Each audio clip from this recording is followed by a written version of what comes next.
ओम Saini sir, बहुत सारी चीजें आपने देखी हैं, बहुत सारे उदाहरण ऐसे रहे हैं, बहुत सारे राष्ट्राध्यक्षों का आना जाना आपने देखा है, रिपोर्ट किया है उनको। सर, क्या अलग है इस समय? आखिर नेता प्रतिपक्षों को बुलाए जाने से इतनी दिक्कत क्यों? और क्या ये समझना देश के लोगों के लिए ज्यादा जरूरी नहीं हो गया है कि आखिर राष्ट्रपति के कार्यक्रम में ये भेदभाव क्यों? राष्ट्रपति के कार्यक्रम, क्या राष्ट्रपति के लिए भी अब मल्लिकार्जुन खड़गे और राहुल गांधी राजनीतिक प्रतिद्वंदी हो गए हैं? राम प्रकाश जी, हमें शायद बात रूस से प्रारंभ करनी चाहिए कि ये आज का रूस कौन सा रूस है। ये सोवियत संघ नहीं है। ये एक टूटा हुआ विखंडित राष्ट्र है जिसके कि नेता और अध्यक्ष हमारे जो पुतिन साहब जो मेहमान बन के आए वो रहे हैं और उनकी समिट होती रही है। पहला तो ये सब हो। और केजीबी के चीफ रहे हैं पुतिन, तो दुनिया को अलग निगाह से देखने का सिलसिला रहा है। जैसे सीआईए अलग निगाह से देखती है, वैसे ही केजीबी के लोग भी अलग निगाह से देखते हैं, तो पुतिन की निगाह से देख रहे हैं। और ये जैसे इसराइल में मोसाद है उसी तरीके के लोग हैं। तो ऐसा नहीं कह सकते कि सब ये लोग पहचानते नहीं है कि हिंदुस्तान में सब राजनीति कैसे चल रही है। उनको पूरा पक्का मालूम है कि कौन लोग कैसे कैसे हैं, इसमें कौन किसको आगे बढ़ाना चाहिए, किसकी मदद करनी चाहिए, किसकी वाहवाह करनी चाहिए। ये पुतिन साहब भी कर गए। उन्होंने कहा कि मोदी जैसा मजबूत आदमी अगर है तो फिर कोई बात नहीं। ये मुझे याद आता है कि ऐसे ही या फिडेल कास्ट्रो ने भी कहा था इमरजेंसी से पहले मिसेस गांधी के लिए, जब हम लोग ये महसूस कर तो हमें बड़ा आश्चर्य हुआ कि जब जहाँ डेमोक्रेटिक नॉर्म्स खड़े हों तो फिडेल जैसे क्रांतिकारी आदमी के मुंह से बातें छीनने लगती है। ऐसा ही वैसा ही अभी लगने का सिलसिला बनता है कि उनके मुंह से तो कोई खास बात नहीं है कि वो कितनी तारीफ करते हैं, क्योंकि एक राष्ट्र पूरी चेतना को, पूरी विचारधारा को रिप्रेजेंट करता है।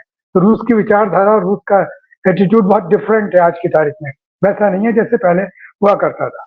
अब दूसरी बात यह कि हमारे देश में एक राजनीति पिछले 10 वर्ष से चल रही है बहुत खुल करके, और उसमें शत्रुता की राजनीति में नाम देता हूं उसका, कि जिसमें विरोधी पक्ष को कोई डेमोक्रेटिक तरीके से नहीं देखा जाता, कोई शत्रु की तरह कैसे देखा जाता है। और उसकी शुरुआत हमारी वर्तमान केंद्र सरकार ने की है कि जो भी लोग टिटुलर की हैसियत से अपने आप को हासिल करते थे कॉन्स्टिट्यूशनली पोजीशन, वो टिटुलर अब वास्तव में टिटुलर हो गए, सरकार के मातेज हो गए, उसी तरीके से बिहेव करते हैं। ये भी कोई आश्चर्य की बात नहीं है, लेकिन ये हमारी बनी हुई परंपराओं को तोड़ने जैसा सिलसिला है। और वही हुआ जिस तरीके से सारा कि लोकसभा के विरोधी नेता और इधर राज्यसभा में विरोधी पक्ष के नेता को उनको नहीं बुलाया, और बाकी उनको क्या, उनमें से किसी को ही नहीं बुलाया, और बाकी जिनको चाहे तो उनको बुला लिया। लेकिन जो महत्वपूर्ण बात है वो है शशि थरूर साहब का। शशि थरूर साहब इस बात को बोलते हैं कि वो एक हमारे यहाँ की जो पॉलिटिकल लेगेसी है वो बहुत डिफरेंट किस्म की है। हमारे यहाँ ये परमिट नहीं किया जाता कि आप अपना इंडिपेंडेंट कुछ स्वरूप, जैसे कि आज की तारीख में हम सुब्रमण्यम स्वामी रखते हैं, उस तरीके का आप कांग्रेस में रहकर के कर सकें, ये चलता नहीं है। यहाँ सब कुछ एक सम्मान दिया जाता है उन लोगों को जो जिन्होंने पार्टी को बचाया है, बनाया है, आज तक हैसियत बना करके चल रहे हैं। लेकिन शशि थरूर साहब ऊपर एक क्या कहना चाहिए, ऑर्गन से पैदा हुई है जो उन्होंने ये भी बयान जो दिया है उससे पता लगता है कि वो इस बात की परवाह नहीं करते कि क्या होना चाहिए क्या नहीं होना चाहिए। लोकसभा के विरोधी पक्ष के नेता को बुलाया या नहीं बुलाया है, या राज्यसभा के, उनको पता नहीं है। दिल्ली में बैठ के पता नहीं है, और हम लोग यहाँ अलग अलग जगह से इसको डिस्कस कर रहे हैं। ऐसा फरमाते हैं कि बात अजीब लग रही है कि उसके बाद में कहता है लेकिन मुझे बुलाया तो मैं निश्चित रूप से जाऊंगा। गए वो ये आप ठीक कह रहे हैं कि ये वक्त है कि कांग्रेस की आला कमान को, कांग्रेस की वर्किंग कमेटी को, जो भी डिसीजन मेकर्स हैं, उनको ये वक्त है कि इनको तमीज सिखाया जाना चाहिए कि पार्टी में कैसे रहते हैं। और आपको जो हैसियत मिली है वो पार्टी की वजह से मिली है। पीपुल ने आपको जो चुना है वो कांग्रेस पार्टी की वजह से चुना है। तो ऐसे में आपका ये बोल जो है बड़ा, जो बड़बोलापन है, ये बड़ा गड़बड़ है। इससे दुरुस्ती का तरीका यही है कि इनको बाहर किया जाना चाहिए। अक्सर कांग्रेस 6 साल के लिए बाहर कर देती है, तो कोई रास्ता एक है जिसके माध्यम से सब होना चाहिए।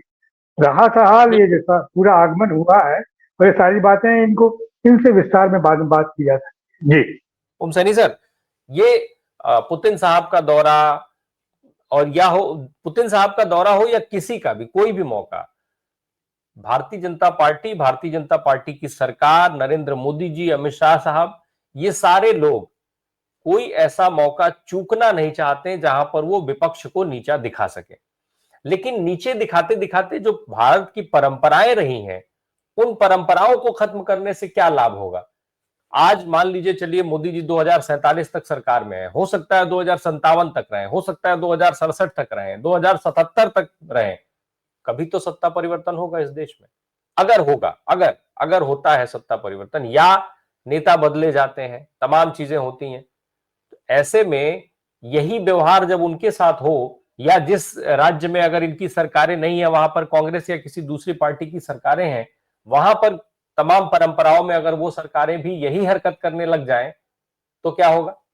क्या इसका डर नहीं है? एक बात समझने की है।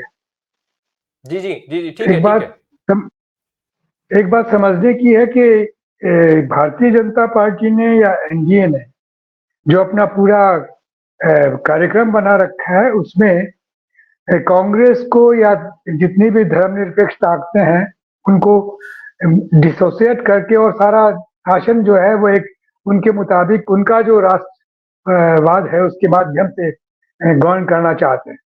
इस गवर्न करने की कोशिश में वो जो कॉन्स्टिट्यूशनल रेस्पॉन्सिबिलिटीज हैं उनको भी वो भूल जाते हैं, और उन इंस्टीट्यूशंस को अपने माफिक बनाने के लिए उनमें उनमें परिवर्तन भी कर रहे हैं, चाहे वो आपका निर्वाचन आयोग हो, चाहे वो सीबीआई का ढांचा हो, चाहे दूसरे जो और कानूनी संवैधानिक वो बने हुए हैं उनको छोड़ के अपने माफिक बनाने का सिलसिला कर रहे हैं।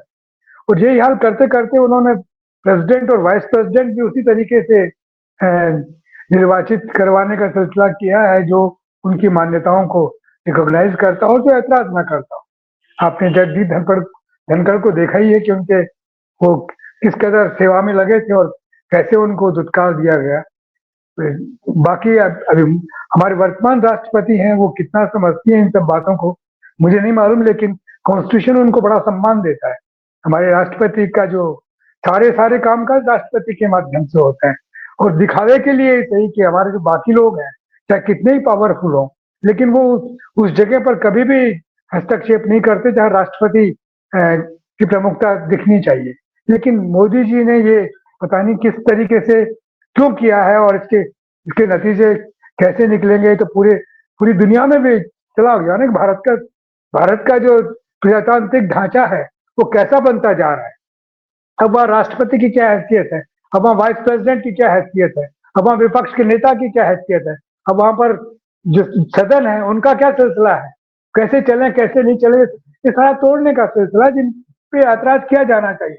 और शशि थरूर या दूसरे और लोग जो चिट्ठियां लिखते रहे अपने संगठन में बार बार और अपनी प्रोग्रेसिवनेस दिखाते रहे कि वो डेमोक्रेटिक नॉर्म्स को ज्यादा समझते हैं, और जो अभी जिनके नाम से सब कुछ होता है वो उनमें इतनी समझ नहीं है, ऐसा ऐसा ऐसा स्थापित करने की चेष्टा करते रहे।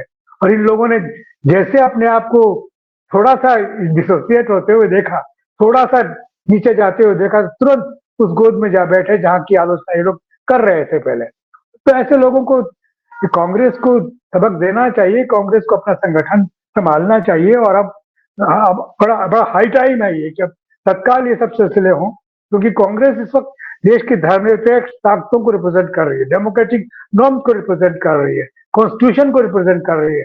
सब लोगों को पता है कि जिस कॉन्स्टिट्यूशन को राहुल गांधी बार बार दिखाते हैं वो इसीलिए दिखाते हैं कि कॉन्स्टिट्यूशन को प्रोटेक्ट किया जाना चाहिए। ये कॉन्स्टिट्यूशन का प्रोटेक्शन खत्म हो रहा है, लोग समझे इस बात को, तो ये तभी समझ सकते हैं जबकि इस अपने दल में ऐसे लोग जो ऐसी चीजों को तोड़ने की चेष्टा कर रहे हैं उनको बाहर कर दिया जाए और दिखाया जाए कि हम लोग बर्दाश्त नहीं करेंगे।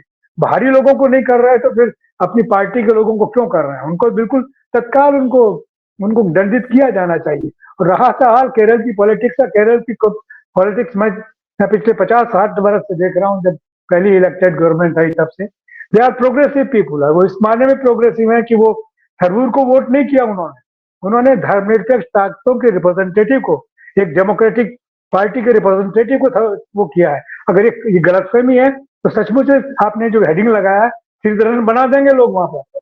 कोई कोई क्रिश्चियंस नहीं चाहिए, कोई मुस्लिम नहीं चाहिए, वहां के लोग इधर उसके सारा काम करते हैं और करके बता देंगे। आप ये सब मान के चलिए, थरूर अब वापस नहीं आ सकते तो वहां से केरला से, उनका ये स्वरूप लोगों को बिल्कुल पसंद नहीं आएगा। वो अपने आप में भले ही से डेमोक्रेटिक कहते रहे और बड़ा संविधान का और विदेश नीति के ज्ञाता बताते रहे, लेकिन वो लोगों की निगाहों से उतर गए हैं। और जितना अपमान उनका भारतीय जनता पार्टी में पहले हुआ है, किस तरह के प्रकरणों का जिक्र करते हुए हमारे फौरे साहब ने बोला उसके बारे में, तो वो सब बरकरार है, जिंदा है, वो कभी भी जिंदा हो सकते हैं। वो अब ये सही टाइम है कि कांग्रेस पार्टी इस पे कुछ न कुछ गंभीर रूप से करे। जी बिल्कुल, हालांकि यही यही वो चीज है जो शशि थरूर भी समझते हैं, क्योंकि उनको ये पता है कि भाई मैं अगर यहाँ से खुद से छोड़ करके गया तो भाजपा में मुझे कुछ मिलेगा नहीं, मैं यहाँ निकाला जाऊंगा तो भाजपा मुझे राजनीतिक शहीद का दर्जा देते हुए कहीं ना कहीं वो उनको जो है हाँ एकोमोडेट करेगी, वो राजनीतिक शहीद उनको बताएगी और फिर वो एकोमोडेट होंगे। हो सकता है वो वहां मुख्यमंत्री का चेहरा घोषित हो जाए, क्योंकि बात तो मिला जुला के भाजपा के साथ भी वही है, कोई नेता तो है नहीं भाजपा के पास वहां। ऐसे में अगर शशि थरूर आ जाते हैं, निकाल करके कांग्रेस पार्टी भेज देती है, तो हो सकता है ये कांग्रेस पार्टी का भी एक स्मार्ट मूव हो कि ठीक है चलो अभी तुम उछल लो जितना उछलना हो, समय तुम्हारा जब आएगा तब तुमको हम ठीक से ढक्कन करेंगे, ऐसा ढक्कन करेंगे कि ना तुम कांग्रेस के लायक रह जाओगे और भाजपा तुमको पूछेगी भी नहीं। तो वो स्थिति हो सकता है कांग्रेस भी बना रही हो। एक एक ये चीज निश्चित तौर पे इस संभावना से इनकार नहीं किया जा सकता। रही बात शशि थरूर के जानकार होने की और पढ़े लिखे होने की, इस देश में मनमोहन सिंह से ज्यादा जानकार भी हाँ पिछले 2 दशक 3 दशक में कोई हुआ है क्या?